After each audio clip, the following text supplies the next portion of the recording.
Is it really happening? Is it finally time?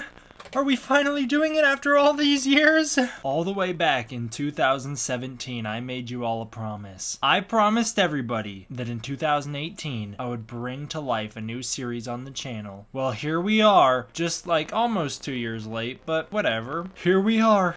Now introducing Kong, the eighth wonder of the world!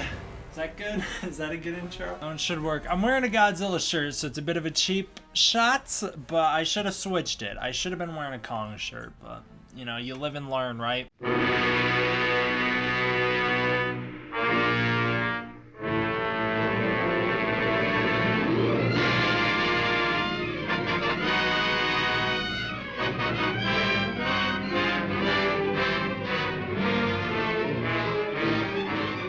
For anyone hoping that this was going to be a visual review, you're obviously new to these series. If you've watched Godzillathon, you know that these aren't visual-based reviews. These are podcast-styled, so you're not meant to watch them. You're meant to, like, mow your lawn while listening to them. I don't know. You're not meant to sit there eyes glued to the screen, because the only thing you're going to be seeing is some artwork. Today, we will be talking about, I'm just going to, like, go off script. It's the most important film of all time. There's no two ways about it. I was thinking about this when I was sitting down to record this review. There's no way to stress the importance of this movie enough. Without it, we wouldn't have anything. We wouldn't have anything that we have today. We just wouldn't. This is the movie that gave birth to the special effects genre. Without this, we wouldn't have Avengers Endgame, Godzilla King of the Monsters, any of these crazy visual effects, action-packed movies. We wouldn't have any of it. The foundations of everything going on in the world of cinema today, it rests on Kong's shoulders. And it's crazy to me how disrespected King Kong is as a character, because this is by far the most important film ever made. It's the most influential film ever made. It's the most impressive film ever made. You watch this movie thinking about the time period it was made. It's made in the middle of the Great Depression. It's incredible what they were able to accomplish. 1933, they don't have the special effects that we have today. How on earth they were able to pull this movie off, I don't know, but they did it. And they did it so well. I can't believe that this movie isn't recognized by the general public, even as just being important. I feel like generally, people don't often talk about this movie unless they are in the genre. You know, if you have people working in the movie industry, those people will typically recognize how important this movie is. But outside of that, no one does. You have YouTubers doing their movie reviews, doing their movie analysis, box office talks, everything. None of them grasp that the reason they're able to do that is because of this movie. I would argue that if this movie hadn't been as successful as it was, things would have gone so differently in Hollywood. You know, this movie came out, like I said, in the middle of the Great Depression, and it made a lot of money at the box office at that time, proving that even though this horrible economic crisis was going on in America, these big blockbusters could be successful. And I know this isn't considered the first blockbuster. That goes to Jaws. Again, you wouldn't have Jaws without this movie. But anyways, this movie being successful was a big deal because it proved that there needed to be more of them. It gave incentive that there should be more of them. And now this isn't the first big action movie or special effects driven film. Willis O'Brien, who did the special effects for Kong, he also did The Lost World a few years previous. I believe that was 1929, somewhere around there. So that was another big spectacle film. Different though. Without Kong, which really pushed it into the mainstream, we wouldn't have anything we have today. Everything would have gone so differently. Maybe the movie industry, the film industry in general, because it wasn't all that profitable at the time. You know, it was the Great Depression, go figure. It might have gone entirely differently to where we could be living in a world where movies really aren't that huge of a deal. I don't know. It's impossible to really speculate on what would have happened had this movie not come out. But the fact is that this movie did come out and it kicked off everything else to come, including inspiring a bunch of Japanese guys out there working for Toho Studios in 1954 to create a little movie called Godzilla. Yes, all you King Kong haters on the channel, you gotta accept at the very least and appreciate appreciate that without Kong, you wouldn't have Godzilla.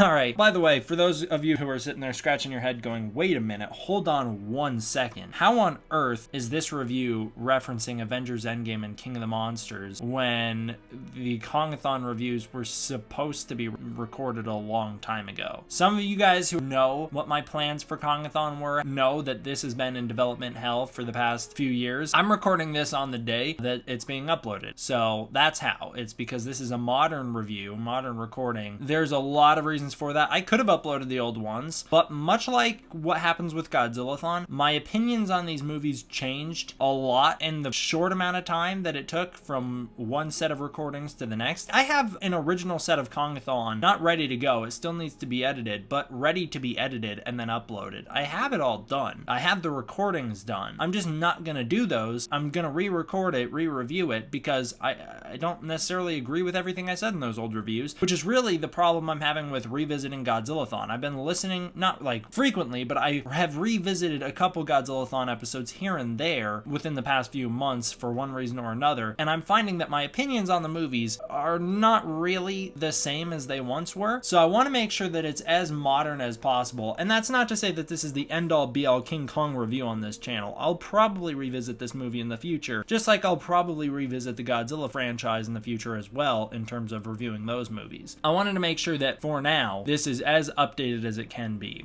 Alright, let's talk about the most impressive and important movie of all times. And I want to also say, I know I keep like praising this movie before I've even gotten to the plot by plot. I want to mention, this movie is like just at the start of the talkies. You know, talkies are still pretty new. If you don't know what a talkie is, it's movies with people talking. It's where you can actually hear the dialogue. It's not a silent film. Talkies are still relatively new, which plays to Kong for two reasons. Number one, it makes Kong feel way more revolutionary than it would have been. You know, Kong having dialogue gives it the ability to have a much broader story, and also it lends itself to the composers for the time. Max Steiner does the music for this movie, and he still composes it like it's a silent film, where all of the music 100% complements what's happening on screen. It all matches with the movements of the characters, with the footsteps being taken. It's incredible in that regard. So Kong is benefiting off those factors as well. All right, Marion C. Cooper, who is the creator of Kong, he set out to make Kong with Ernest Schoedsack, who was his partner, and Willis O'Brien as special effects director. So the two of them, Cooper and Schoedsack, they were the directors of this movie, and they were crazy people. I'm not going to get into it in this review, but they were really crazy people in the real world. They had a lot of very interesting real life experiences that are just fascinating to hear about. Max Steiner, like I said, Max Steiner was the composer, who's an often overlooked composer. I don't think I hear anybody talk about Max Steiner, and especially no one talks about this soundtrack, but this soundtrack is just iconic. It's awesome. All right, let's jump into the plot by plot with the beginning of the movie. We pick up with Jack Driscoll, who starts out immediately. He's quite aggressive, which is kind of hilarious. There's this poor movie producer who's coming around to this boat, and Jack Driscoll just immediately starts the film by hassling him, which is in very much direct contrast to the Adrian Brody portrayal of Jack way later on in 2005 Kong. And I don't plan on sitting here and doing a,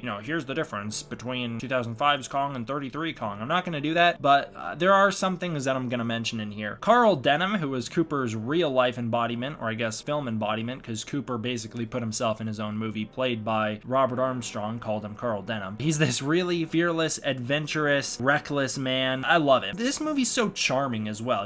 It's in the 30s. People, I don't think, actually talked like this, but everyone in the 30s kind of puts on an accent in movies to try and make themselves seem more sophisticated. So everyone's talking like this, and it's got that very 30s aesthetic. It's great. It's very charming in that regard. But we meet Carl Denham and Robert Armstrong, who plays him, and he's just very charismatic. Captain Inglehorn, who is another incredibly charismatic character in this movie, warns Denham about his fears of carrying enough bombs to blow up the harbor. So he's basically like, yeah, we gotta get out of here. We can't just hang out here because we got a lot of bombs on board, and the second people find out, we're gonna be in big trouble. Denham gets word from his producer that he is not gonna be able to bring a girl onto this trip, that the studio is not gonna pay for a girl to go on it because Carl Denham is filming a movie in some unknown location that only he knows of, that they are gonna be sailing to. Denham has to go out into New York and find a girl from the public for himself. He runs into Miss Anne Darrow, played by Fay Wray. She's a poor woman in need of a job. Denham immediately hires Anne based off basically looks alone. There's really nothing in here to suggest her character would be worth taking her with, but he immediately goes, yeah, I want her. So he immediately hires Anne and sets out to some exotic location. One of the most iconic lines in the franchise is spoken here when he says, "I am on the level of no funny business." I love it. Jack isn't too happy with Anne being on board. Not only does he immediately punch her in the face, which to be fair is an accident, but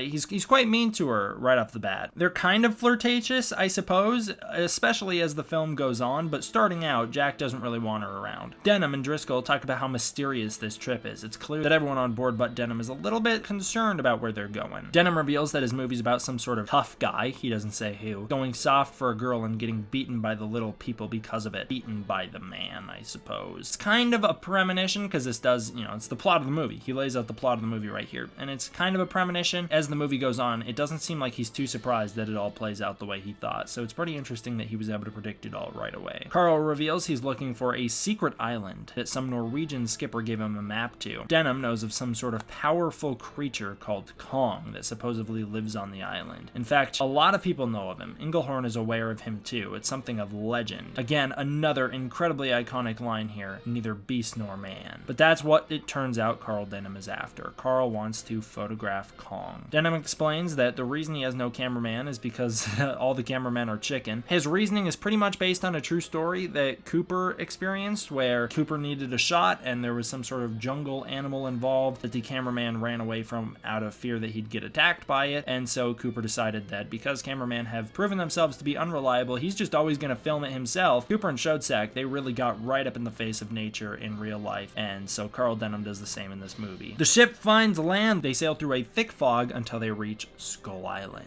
A giant skull mountain sits on top of the small island. They then make landfall on it and head out to adventure. The natives are having some sort of crazy celebration. I've always preferred this celebration to the ones we see in other movies. It's a lot more extravagant than any of the ones we see in King Kong vs. Godzilla, King Kong 76, and even especially King Kong 2005. This one's always just feels extravagant to me. It feels like it's a big event. It feels cool that they're coming up on that. Whereas in the other ones, it's like, you got a couple guys dancing around some like oil or whatever that is in 76, and then you got some people bowing to lightning in King Kong vs. Godzilla. Denham is caught while filming the ceremony, and so Englehorn has to talk down the tribal leader from attacking them. Turns out that the natives on the island are having a wedding for Kong. The witch doctor freaks out and goes, "Hey, wait a minute, people are here and they've seen the ceremony, so it's all spoiled. Now we gotta redo it all, thanks a lot." So he proposes that they just take Anne. He's like, "Yeah, we'll take the blonde one, and you can just have a couple of our girls, but we'll take the blonde and then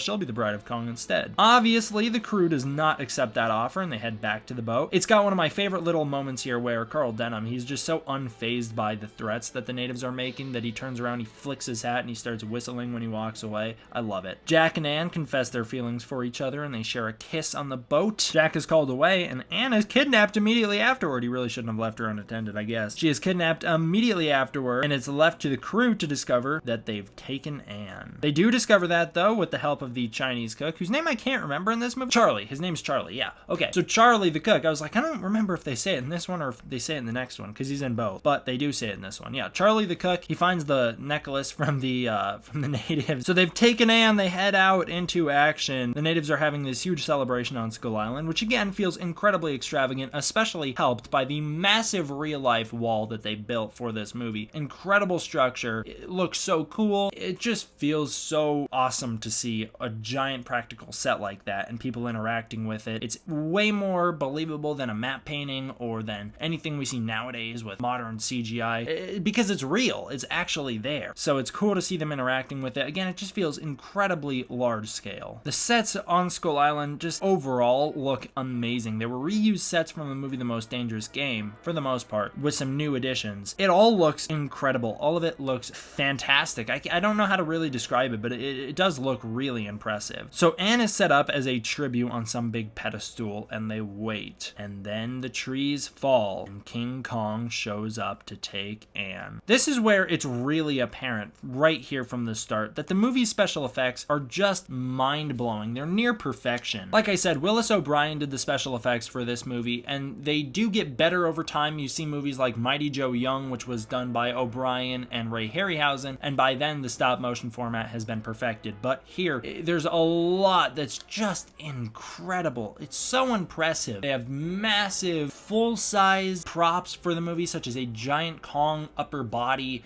and a hand that Kong can grab Ann in. Just so many cool things in this movie. So much from a technical standpoint that's so impressive. There are moments where you see in the stop motion, Kong will kind of move unrealistically quick. He'll sort of teleport. You can still see how he gets from point A to point B, but he just moves so fast because obviously they didn't take the time to animate frame by frame his movements in those scenarios. But overall, the special effects in this movie are just incredible. I can't commend them enough because they really are amazing. And Kong is kind of, I can't think of any other example from beforehand, but Kong is the first example of a main character in a movie being a special effect. And he is the first example of that, and he's one of the best examples of that. I can't think of any better examples in modern day that I still prefer over Kong. Even modern day, I still prefer the Kong character. You know, you have Kong Skull Island, which again, it's a special effect brought to life as a character, whether it be 2005's version with Andy Serkis or 2017's version with Terry Notary and Toby Kebbell. It doesn't matter. It's the way they bring him to life on screen. It's so impressive and incredible. This legacy is just amazing. I don't know. I can't praise this movie enough. Jack and company head out to find Ann on the other side of the island, and they slowly venture into the forest. The crew knocks out a Stegosaurus along the way, which is quite an exciting sequence. Again, special effects are amazing with the tail smacking the ground. It's awesome. They find a lake, and they decide that they have to venture across it in order to catch up to Kong, so they build a little raft, and as they're heading out, a giant water dinosaur appears and attacks them, and it gives chase onto land. Turns out to be like a brontosaurus or something. The gang is chased by a Triceratops in a deleted scene, so this isn't canon, but it does explain the log scene here in a minute. They are chased by a Triceratops in a deleted scene, and it leads them onto a log. This big brontosaurus is chasing them, eating them the whole time, which I'm impressed that they are able to get away with that in 1933, showing these monsters eat people. That's got to be quite frightening for 33 audiences. So Triceratops chases them to a deleted scene. That's important because they get onto this log and they can't get off the log because Kong's on the other side of it. Kong sets down Ann in a tree. He then hears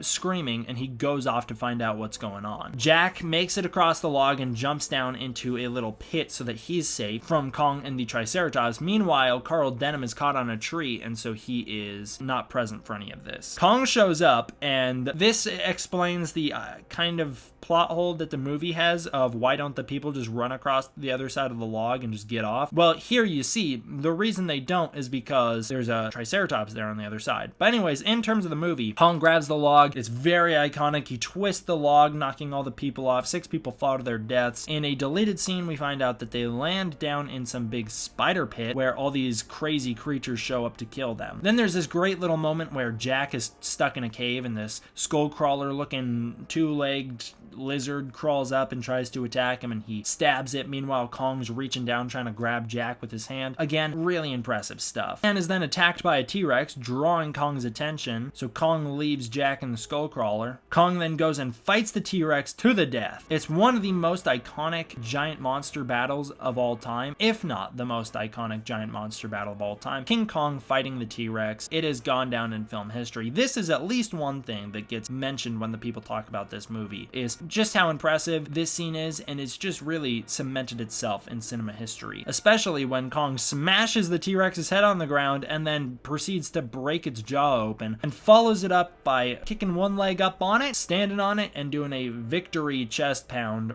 / roar right on top of its body. Now might be a little bit of a good time to talk about King Kong's roar. I believe it's just a lion's roar. I believe that's what they use for this movie. It's a lion's roar. Maybe it's got some other roar mixed in with it, but it's a lion's roar, so it's an actual roar from the animal kingdom that gives Kong a very powerful feel. It's not one of the more iconic King Kong roars. I guess there really isn't an iconic King Kong roar now that I think about it. The most iconic King Kong roar might be the 76 roar, and that's less so because it's King Kong's roar and more so because that's such a famous stock roar that a whole bunch of movies and video games use that when you hear it, it's instantly recognizable as that stock roar. But King Kong himself doesn't really have an iconic roar. I mean, 2005, I guess, because it's got featured in the movie so well, but overall I wouldn't say Kong does. Even the Toho Kong, Toho's characters usually have iconic roars. Even the Toho Kong, his roar is less iconic than the vast majority of other Toho kaiju. Even though I remember it off the top of my head, I'm sure a lot of other people don't. Jack and Carl are separated by a giant chasm, and they have a really good conversation here where Carl is genuinely concerned about Jack. He doesn't want Jack to go chase Kong by himself. He wants to go over and help Jack chase Ann. It's really crazy to contrast that with just how different Carl Denham is played in the 2005 movie. This scene alone, where Kong is on the run and Jack needs to go catch him, and Carl is genuinely worried about him. But Carl decides to head back and get bombs in order to help defeat Kong, and that's Jack's idea in this movie, whereas it's just so much more sinister in the 2005 version. And like I said, I don't want to sit here and compare it the whole time, but I really like the way it is done here. And we'll talk about the way I feel about it in the 2005 version when I review that movie. And it was during this point in the original movie, I'm actually reading the script that I wrote here back in 2017. I'm reading the script and just kind of changing it as I'm currently talking about it because, again, not all of these opinions hold up. But apparently, when I was watching this back in 2017, I just at this point realized that Carl Denham stops filming. He stops filming once Anne is taken. He does not continue his movie once Anne is taken, which really makes him much more sympathetic. And he comes up with the plan to knock Kong out, specifically to save Anne. There's no other intention about it until after the fact. But he wants to knock Kong out just to save Anne, and that's it. Kong fights some weird serpent monster in the meantime. It's one of the weirder scenes in the movie. I don't know what this monster is supposed to be. It's in Kong's cave, the cave that he lives in. How on earth this thing has just been living in his cave without causing problems until now, I don't know. But Kong and this serpent beat each other up a little bit. Kong, well, that really doesn't really land a shot on Kong. It kind of wraps around him. He beats the heck out of it, okay? And then there's this weird scene where Kong's kind of undressing Anne. It hasn't really aged all that well. It's not supposed to be like anything bad in this movie. It's kind of played that way in later films in the franchise, but in this movie, it's a lot more of Kong is just genuinely curious about what she is, and so he's like sniffing the clothes and trying to figure it out and just so happening to like knock it off. It's not like he fully undresses her either. He just like takes off the top thing that she's wearing over her undershirt. But anyways, Jack shows up, he finds Anne, and then a pterodactyl comes out of nowhere and attacks King Kong, leading to one of the more iconic stills in the movie of Kong fighting the pterodactyl. Jack takes this opportunity to grab Anne and escape. They almost make it, but Kong stops them from getting away after defeating the pterodactyl. They are climbing down this vine, and again, another incredibly iconic sequence where they're climbing down the vine. Kong figures it out. He grabs the vine and starts pulling it up so he can catch them. Jack and Anne then jump into the water once they notice that they can't get away, and then they swim through a river and run through the jungle until they're gone. Jack and Anne make it back to the village safely until Kong shows up and breaks through the wall. Again, it's iconic. It's these shots of Kong bursting through the wall as all these natives of all these crew members of the boat are pushing on the wall trying to keep Kong out, and he just slowly bursts through it. Incredibly iconic. He then proceeds to destroy the village in one of the first kaiju destruction scenes, if not, well, this is the first kaiju destruction scene in the world. Kong destroying the village. It's awesome. I know a lot of people don't consider King Kong a kaiju, but I think because he's kind of become a kaiju in modern day, I'm just going to consider the franchise to be a semi-kaiju franchise. So even though this movie isn't a kaiju movie, I wouldn't traditionally consider it a kaiju movie. It did pioneer the kaiju genre, and Kong has since joined the kaiju genre as a kaiju, so, you know, it's a little complicated, but whatever. Kong's knocked out, and only then does Carl Denham decide to take Kong back to New York, and one of my favorite little speeches in the movie here when he says, "We're millionaires, boys, I'll share it with all of you." I love it. I love the way Robert Armstrong plays Carl Denham in this movie. So the show is all set up in New York, the whole cast from the ship is there. Denham gives this killer speech before it about seeing is believing. It's my favorite monologue in the franchise. King Kong is then held up in a crucifixion pose on this giant metal cross that they have. It's not really a cross, it's more of a T, but it's definitely supposed to evoke some religious imagery here because Kong is the god of the island being turned into something for display in the modern world. It's kind of our demysticism of what came before of myth. It's one of the movie's many underlying themes. It's about false gods. It's all about the way we take myth for granted. But, you know, that's all for a different day. If I want to do a breakdown of King Kong's allegory, I guess I could in another video. Kong freaks out when he sees these cameras taking pictures of Anne. He thinks they're attacking her. Carl tries to stop them, but doesn't really succeed. They're like, "Let Kong roar, it'll be great." And then Kong does not think that it'll be great, so he breaks his way out of the chains. He gets free, and then he goes on the hunt for Anne, who escapes the theater. Kong starts to go on a rampage. He eventually catches up to her after killing a few civilians, and then he destroys this train in one of the more intense sequences of the movie, and then he starts to head for higher ground. Carl Denham takes an active role in trying to help Jack and the police stop Kong to save Anne, but he is unsuccessful. King Kong climbs the Empire State Building with Anne to try and get away from civilization. Jack comes up with the idea to shoot Kong down with airplanes. Planes begin to attack Kong in one of the most tragic finales of film history. King Kong is able to destroy at least a few planes, but he is shot over and over again by heavy artillery. Actually, fun fact here, it was Cooper and Schoedsack who who drive the plane. They're the directors of the movie. It was those guys that drove the plane that shot down Kong. So in the end, Kong looks upon the face of beauty, and like I said, it's Cooper and Chodzak themselves who deliver the fatal blow. King Kong is killed and slowly plummets to the ground, falling off the Empire State Building. It was beauty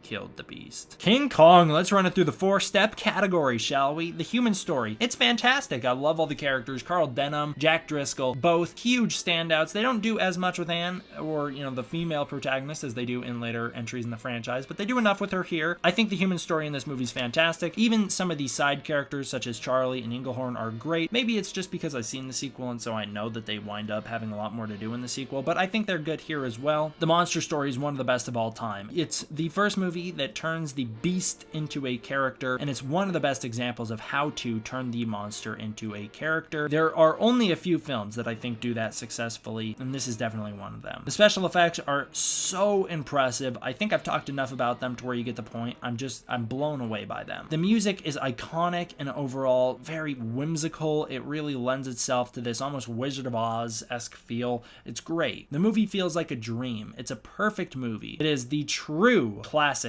kaiju film, even though it's not a kaiju film.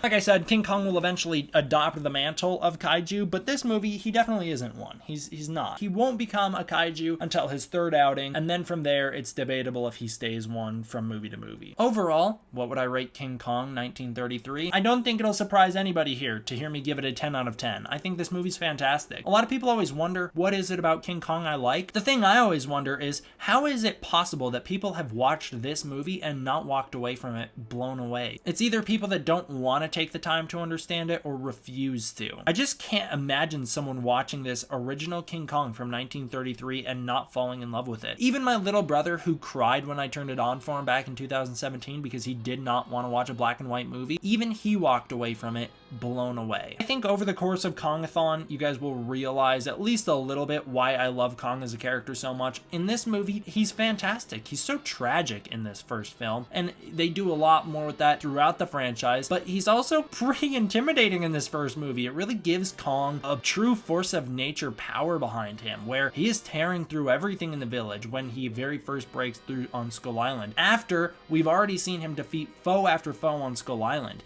then he makes it to civilization and he just wipes everything out until he's shot down by the airplanes. This movie does a great job showing how powerful Kong can be while at the same time giving him this tragic ending. So I hope throughout the course of Kongathon, you guys slowly realize why I like King Kong so much, and a lot of it has to do with this first film. This first film, like I keep saying, it's amazing. Although I think my stance does not remain unchanged. The original 1954 Godzilla movie I think is the best movie ever. I just think it's a perfect film. I love it. I think there's so much about that movie that works on every level. It's a lot deeper and more intelligent of a film than King Kong. Not to say that there's anything wrong with King Kong, clearly. And I'm not trying to compare the two movies, but I didn't want people to be confused to have walked away from Godzillathon Episode 1 and then show up here and go, wait a minute, how can he love them both the most? Me saying that King Kong's the most impressive and important film is different than me saying it's the best film, which is different than me saying it's my favorite film, because it isn't. It's not my favorite movie ever. The original Godzilla isn't my favorite movie ever either. In order to find out what my favorite movie ever is, I guess you'll have to keep listening to Kongathon, otherwise you probably already know because I say it on the channel all the time. I'd actually be surprised if you didn't know, in fact, but whatever, you will get there. Thank you all for listening. I say listening because I